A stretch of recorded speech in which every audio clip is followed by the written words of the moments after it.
Delaire's Book of Norse Myths.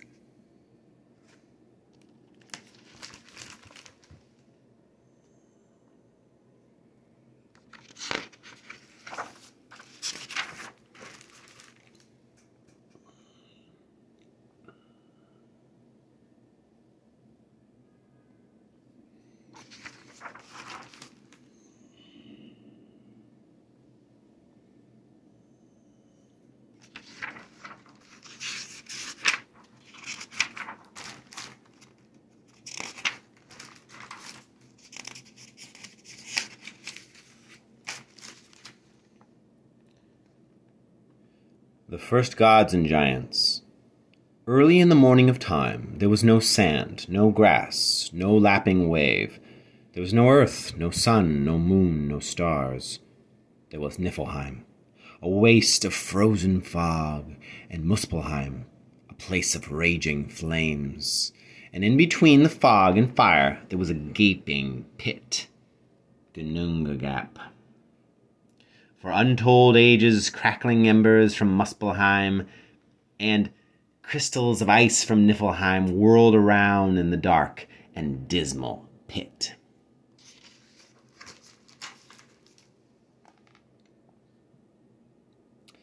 As they whirled together faster and faster, fire kindled a spark of life within the ice.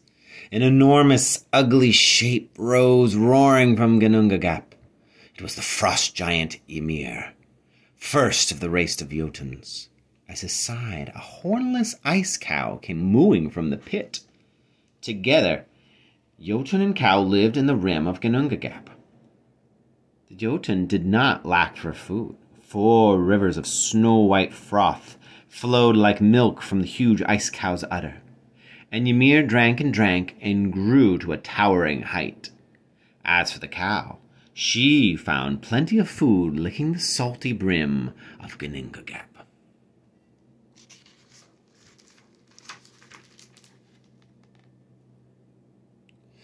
For a long time there was only Ymir and the cow.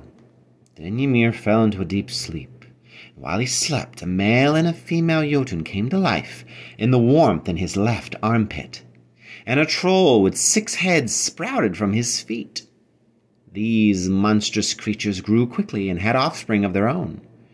They were all big and rough, and Ymir was the biggest and wildest of them all. The ice cow also brought about life.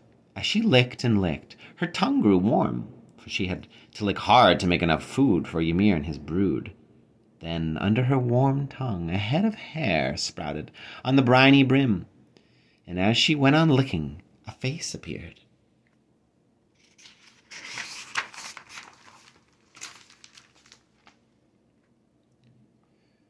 The cow went right on licking. Shoulders and chest came forth, then legs, and at last out stepped a whole new creature.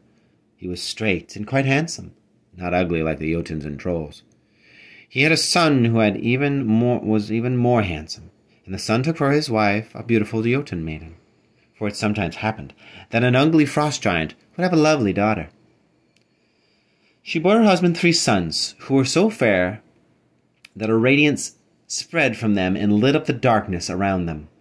They were the first of the great Aesir gods. Their names were Odin, Hunir, and Loder, spirit, will, and warmth. They were high and very holy, and they had the power to create a world. But before the 3 gods could begin to create, they had to get rid of the frost giant Ymir. He had always been wild, and old age had made him worse.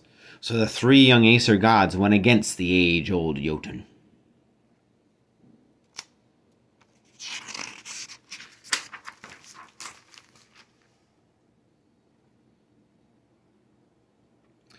They slew Ymir and pushed his huge hulk into Ginnungagap. So much brine flowed from his wounds that it filled the pit and flooded over the rim. The cow and all Ymir's offspring were drowned except for 2, a very strong Jotun and his mate. They clambered up into ice floes and went to live on the wild outer shores of the sea made by Ymir's brine. The Aesir did not pursue them, and almost right away this ice-bound wilderness, Jotunheim, was teeming with their offspring. These uncouth Jotuns and trolls hated the Aesir for what they had done to their kinsmen, They watched as the handsome gods made a new world and raged among themselves.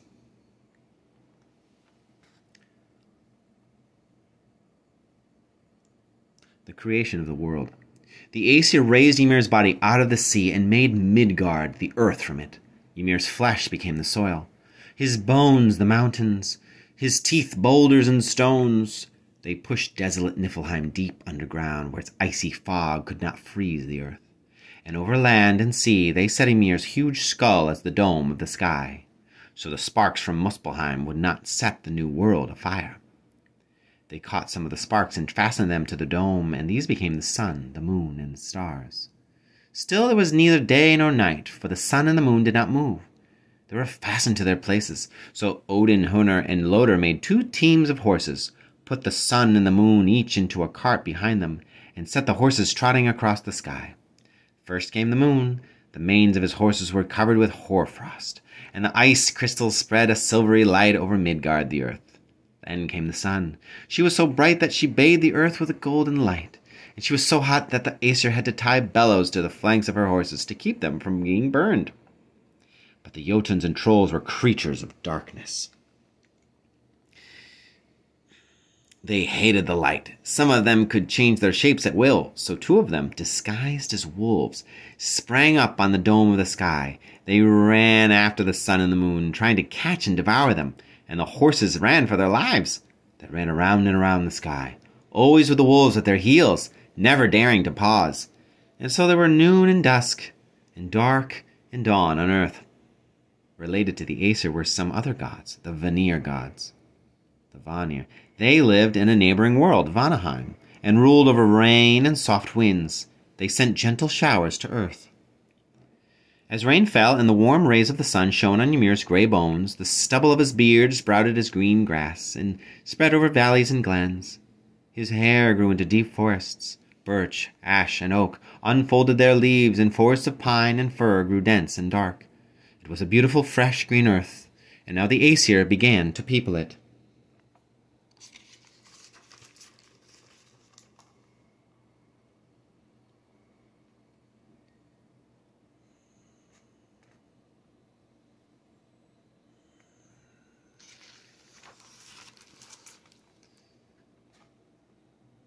First they made the light elves, shining creatures bright as sunbeams and light as leaves.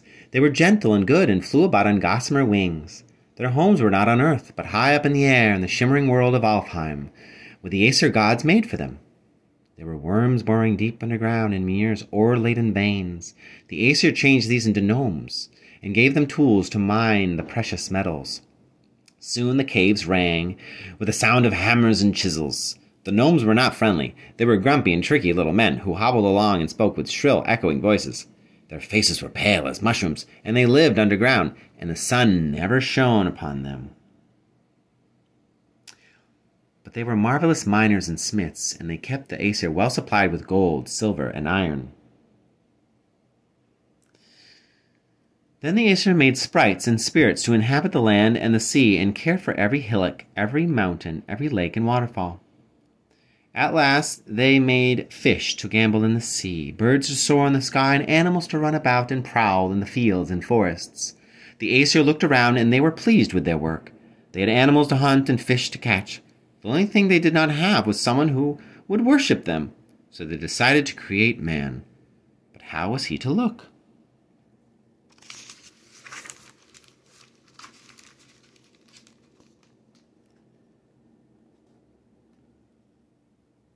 One day the 3 young Aesir walked along the seashore.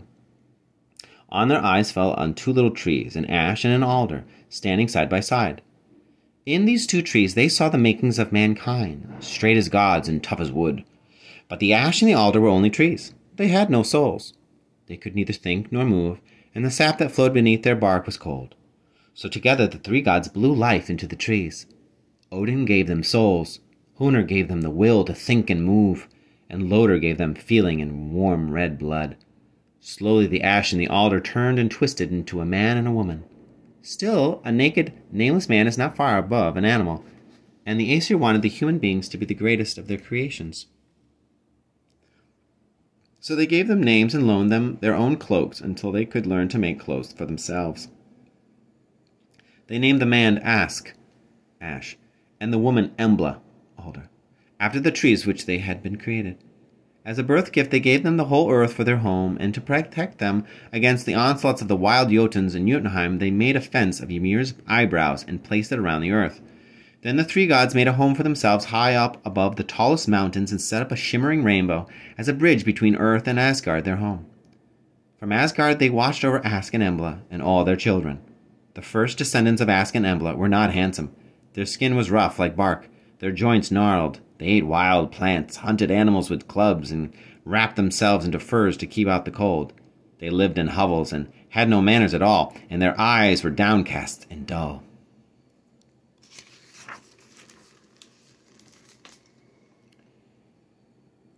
Their grandchildren were better in every way. They tilled the soil, lived in houses, sailed the seas. They ate well, baked breads, and dressed in shapely clothes, and their shoulders were broad, their cheeks rosy, and their eyes lively. Their great-grandchildren were finer still. They were fair and handsome, and sat at leisure in great halls, dressed in fine woolens and snow-white linens. They ate roasts from silver platters, and sipped sweet mead from crystal goblets and ornate drinking horns. They had manners, for Odin himself told them how to behave. In the disguise of a wise old wanderer, he often walked among men. A wide-brimmed hat shaded his face. A dark blue cloak set with sparkling stars hid his huge chest. He walked about the earth, testing the hospitality of people, for hospitality was very important to men who lived far apart in wild and roadless lands.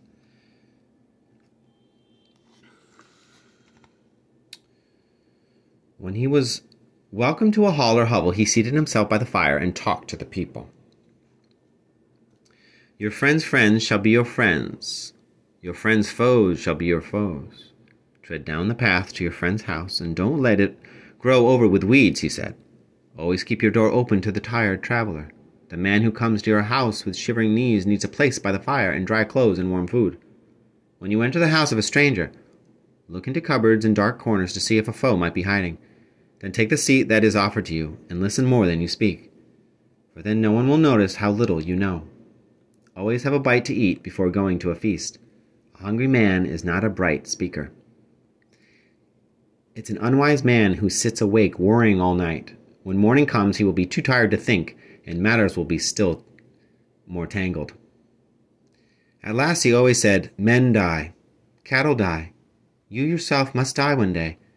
There's only one thing that will not die, the name, good or bad, that you have made for yourself.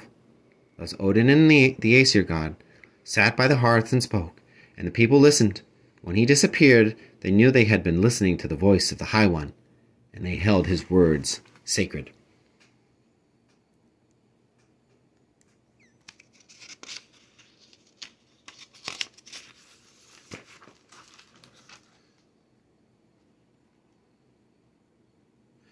The human beings were thankful to the gods for having created them, and for sending sunshine and rain to their fields, and they sacrificed to them and worshipped them in sacred groves and sanctuaries. The Aesir, in turn, were fond of mankind and watched over them and protected them against the Jotuns. But it was the three Fays of destiny, the Norns, who decided the fate of every human being. Their names were Erd, Verdandi, and Skuld, and they knew what was, what had been, and what was to be. To every newborn child, they willed a life of luck or a life of misery, a short life or a long one. For the Norns spun a thread of life for every human being. Mostly it was a gray, coarse thread, but for farmers and freemen they sometimes spun a finer thread in a brighter color. And once in a while, for a hero or a great prince, they would spin a thread of gleaming gold. Nobody knew where the Norns had come from, or whether they were fairies or of the Jotun race. But even the Aesir had to bow to the will of the Erd, Verdandi, and Skuld, for the Aesir were not immortal gods. They too must die when the Norns decreed it, like everybody and everything else.